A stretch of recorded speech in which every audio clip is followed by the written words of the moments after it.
One of the best things about playing Killer in our current year is the insane variety of options to choose from. With 33 and counting killers on the roster, you can have your pick of any gameplay type at any time. We got high-speed, technical gameplay. We got methodical planning and strategy.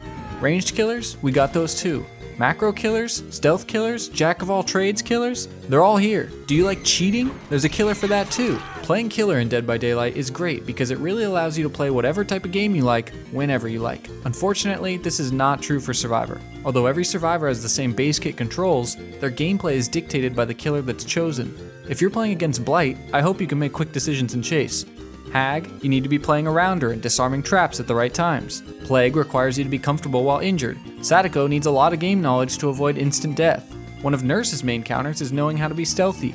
But, as you might already know, you don't get to choose what killer you play against. People who love Billy chases instantly fall asleep when they see that they'll have to manage Pinhead's box all game. People who like harassing a setup killer might get annoyed by how fast a Blight can down them. People who like a stealth playstyle aren't going to like Doctor being able to find them instantly every time. And so on down the list we go. The point is, a lot of survivors are queuing up for only a chance at getting a killer whose counterplay they enjoy. If they don't, they A, grit their teeth and deal with it, or B, disconnect, kill themselves on hook, go AFK, or just be mad in the endgame chat or post about it online. Now the real question is this: what chance is the average survivor taking when they queue for a match? Do they realize how much of the roster they do or don't like playing against? As a large believer that video games should be fun and not just infuriating, hot take I know, I set out to find the answer by setting up a survey which for each killer simply asked, do you enjoy playing against this killer's power? Yes or no?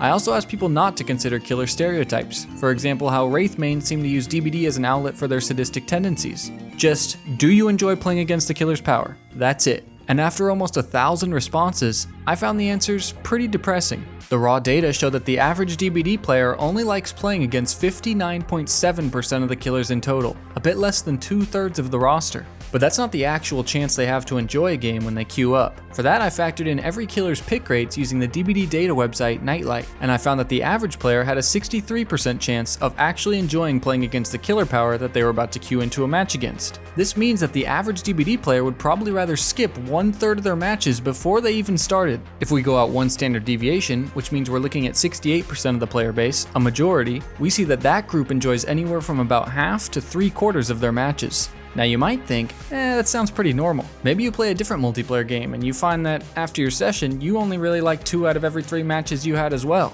But DBD is different for a few reasons. First of all, this survey was about whether or not they liked playing against the killer power, which means that players know they don't like the killer at the start of the match, but are then forced to play against it anywhere from 5 to 15 minutes or longer. You might have a bad match in, say, Fortnite or Counter-Strike, but did you know it was going to be bad within the first 20 seconds? Probably not. The second reason DBD is different is that there's only one killer to blame. Let's go back to those other games. You had a bad match, but it probably wasn't just one guy on the other team ruining your experience, especially by literally just loading in, like a killer you dislike would. And lastly, and most importantly, DBD is different because there's 4 survivors in every match. Let's say each one of these players is an average player who only likes 59.7% of the roster. Because there's 4 of them, the chance that every player likes your killer pick is only 12.7%. Which means that the chance that at least one person here doesn't like your killer is 87.3%. Now they could be someone who just grits their teeth and plays it out, or maybe they're more neutral on your pick. Or, as I'm sure you've encountered, they could be someone who will be sure to let you know that they're unhappy, whether by BMing you, berating you, leaving comments on your profile, or disconnecting immediately. And unfortunately, this problem only gets worse with more experience. A new DBD player has no idea what to expect. They don't even know what a pallet looks like when they're running away in a panic. The first things a new player will learn to dislike is being face camped or hard tunneled, which is why I think Behavior has taken steps to reduce both of these. Until they've played quite a few matches, the only counterplay they know is either run away or hide. But let's fast forward a few hundred or 1,000 hours. Survivors now know exactly what they like and dislike. And since the game only has so much content, the list of what they dislike is probably growing larger by the day. It doesn't matter if the killer is weak or strong, it's now about whether the survivor feels engaged or not.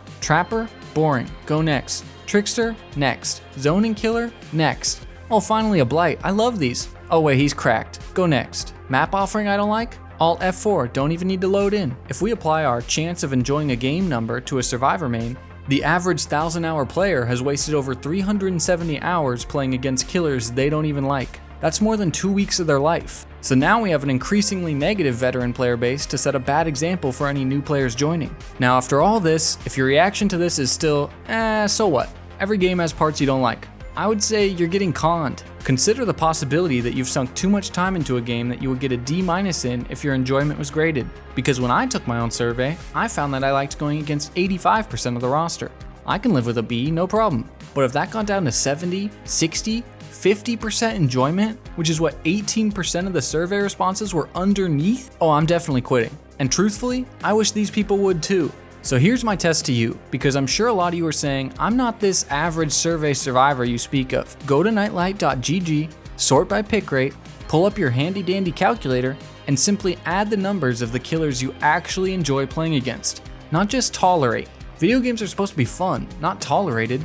Your final number is what % chance you have of enjoying your next Survivor match. And if that number is less than, say, 70%, consider whether you're playing DBD because you actually like it or just because you're addicted. If you want to see some charts of which killers were most liked and disliked, you can find them in the description. And yes, I know this test isn't perfect in a lot of different ways. Luckily, there's a comment section where you can tell me exactly how wrong I am. And if all this sounds too harsh, if it sounds like I'm trying to tell you what to do with your life, this is all I'm trying to say. You shouldn't play games you don't enjoy. They're supposed to be fun. That's why they call them games.